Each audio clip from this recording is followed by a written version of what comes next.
Good evening. Tonight I want to use one of my skills in mathematics, very trivial skills, to show why it is that globalization, free trade and so on are nothing more than a scam. Now my viewpoint is, just as an ordinary Canadian with not enough money, and the whole point is that globalization is a construct of the rich and wealthy and traders. So let me take you through a simple mathematical analysis of this situation. So on this first slide you see a Phoenician galley here, and these used to ply around the Mediterranean 2,000 or 3,000 years ago.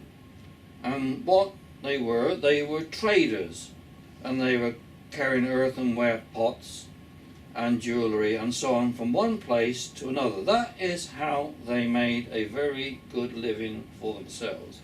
They were traders. They ended up as being rich people in their home cities. Now we must understand the purpose of business. The sole purpose of business is to make money. Those people who thank their employers for giving them a job are quite frankly naive. Every person who is employed, say for $100 a day, is only employed for $100 a day because he is worth $150 a day to his employer. That is the purpose of employment. Never thank the boss for giving you a job. He's doing very nicely. Now that means all employees are paid less than they're really worth. So this chap down here, he's probably being paid, as I say, $100. He's happy because he's worth $150 to him at the top. This is the real world of economics. Now, to bring this home, I've created two little towns in opposite parts of the world somewhere. This is Rocktown. As you can see, it's got a factory here and oil derrick there and just two cows. This is Greenville, and it's only got a little factory there but lots of cows. So, Rockwell has plenty of mineral resources. It has developed a strong industrial base. There is not much pasture land. Now Greenville is mainly rural, with plenty of pasture land. It has difficulties in making industrial products. Now in each of these two cities, they have 100 people. And in both of those cities, they make toasters and they make cheese. And both cities make enough for the whole population, which really means that they have to make 100 of these and 100 of those in each city. And all the people in both cities are paid the same amount, $P. Okay. Now, Rockwell, of course, is industrialized and it's very efficient. And therefore, it takes just 40 workers to make the 100 toasters so every person can have one toaster. Now, they don't have many cows, so they've got to carry grass from a long way away, and it's very expensive to grow it. So they need 60 workers to make 100 cheeses, so that every person can have a cheese. So you work out the cost of each of these. So one toaster, that's 40 people, 40p, that's what the money, 100 people. So it's 0.4p. That is the value of one toaster in Rockwell. The cheeses, of course, they had to use 60 people. So 60p divided by 100, that's 0.6p. So in Rockwell, you've got a toaster for 0.4p, and you've got a cheese for 0.6p. Now we move to Greenville. Now they've got 60 workers to produce 100 toasters because their industry is so poor. They've got to cart their ore from many miles away. So they can only make 100 toasters using 60 workers. But because they got lots of cows and lots of pasture land, it only takes 40 workers to produce 100 cheeses.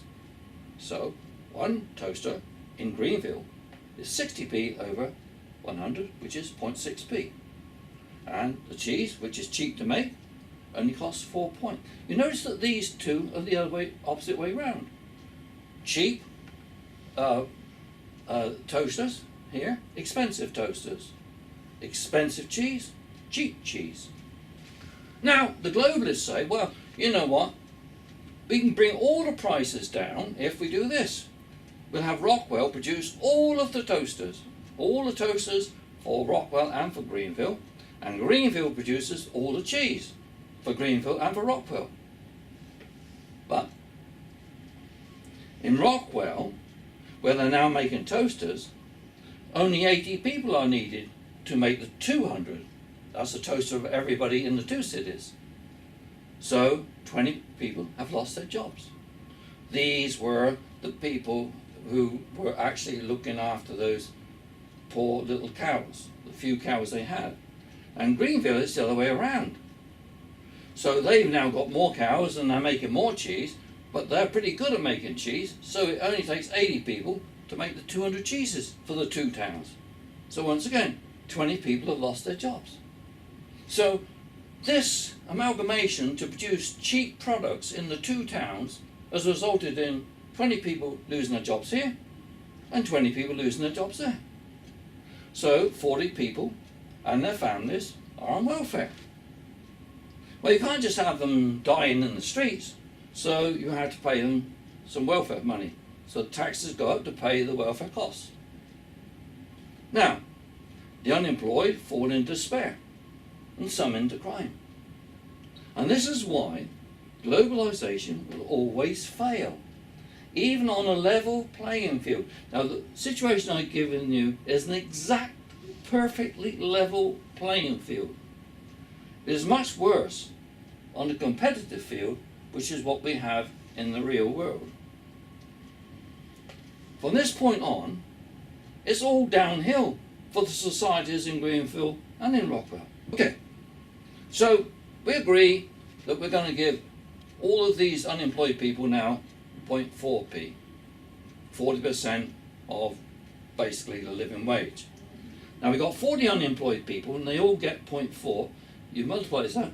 So we've got to find somewhere, we've got to find 16p to pay for these 40 unemployed people.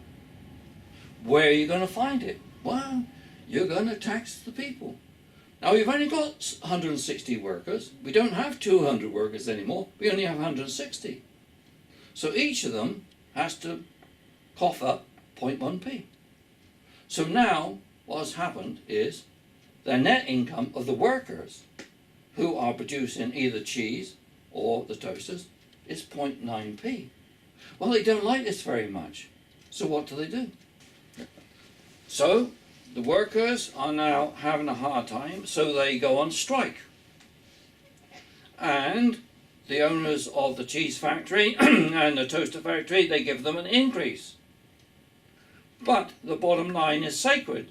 So the prices of the toasters and cheese goes up.